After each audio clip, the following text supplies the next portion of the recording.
China has a complex relationship with climate change.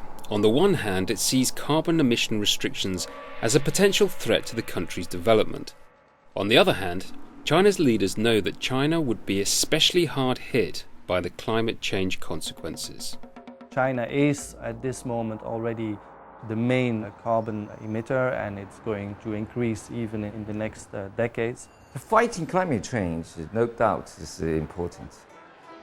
But despite claims of agreement on the broad principles of fighting climate change, the devil remains in the detail. Basically, in principle, China and the other countries in the world, we have no difference. China, we agree to deal with the climate change in a cooperative way. But sometimes we have some disagreements. The key disagreements are the ways how to deal with it.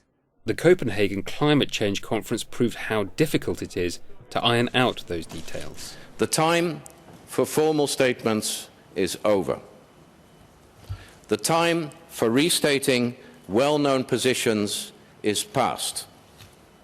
The time has come to reach out to each other. What really played a very important role at the Copenhagen summit is the fact that China does not want to constrain its economic growth with binding curbs. It has accepted to make its own industry 45% more efficient by 2020 in order to reduce emissions.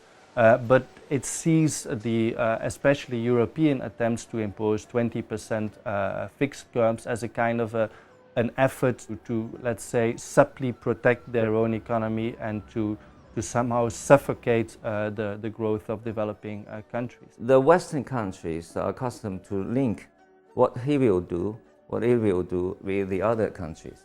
For example, the European Union always said we have set up a target limit for the emission. If we do this for the European Union and the United States, China, you have to do this. China is also aware that it's seen as negotiating not just for itself on climate change, but also for many developing countries and their economies. Beijing continues to adhere a lot of importance to its traditional lines with the Third World. And the kind of championing and muscle flexing within the framework of the Copenhagen summit shows that this alliance is still very important for the Chinese. China's rate of growth is one of the main areas of concern of global climate change. It consistently hits 8 to 9% GDP growth a year, produces the most cars in the world, and opens a new coal-fired power station every week. The development cannot be stopped. So we have to find the good ways to do environment protection on one hand, or on the other hand, to develop Chinese economy, to improve the life standard for the poor people, especially the people living in rural places, in remote places in China. But can local Chinese governments be trusted to follow environmental orders from Beijing? Local governments, provincial governments, of course, are interested in uplifting, developing their economies, and they'll do anything to keep those factories going, even in the face of public anxiety about pollution or environmental toxic hazards, etc. So far, Beijing seems to have been relatively clear and firm in this area. I think we should not underestimate the control of Beijing over, for example, provincial governments. In the last 2 years, the central government has imposed evaluation criterion on all its provincial cadres. So rather than just looking at GDP growth, they now also look at how clean local economies get. China has a population of 1.3 billion people, and it seems that more and more of these people are becoming aware of environmental issues. If you go to China, even the farmers in remote places, they know environmental protection.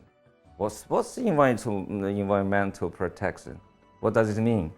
The local farmers know. Oh, the water is polluted. The fish died because of polluted water. The air is polluted. It's not fresh compared with the air maybe 20 years ago. In regard to climate change, I don't tend to be that critical on China's position. If you see what the Chinese government has been doing to curb carbon emissions, it's impressive. China is opening a lot of new coal plants to generate electricity, but it's closing down 4 old ones every week to make it more efficient.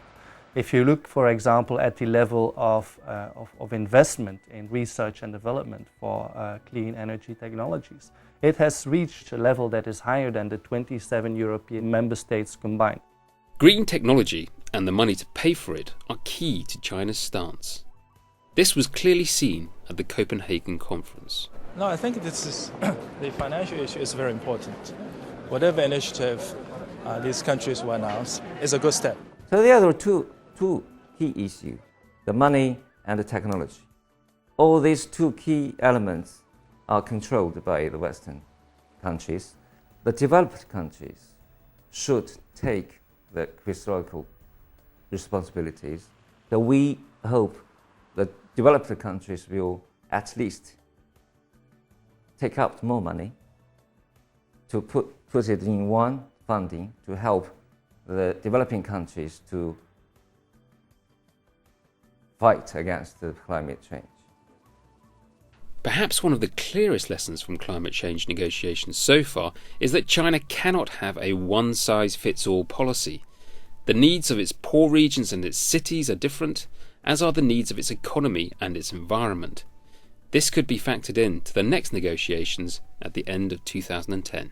There are still many extremely poorly developed provinces, especially in the Chinese hinterland, that are going to experience a lot of difficulties with these new guidelines. As they are still expected to start their industrialization, they are obviously going to pollute more than, for example, Guangdong, which has set the ambition to become the greenest province and one of the greenest regions in entire Asia. Just before the Copenhagen conference, the Chinese side already declared very clear, we want success. But this is just the beginning of the climate change campaign. Maybe next time, all the countries will have more experience to think about how to do next.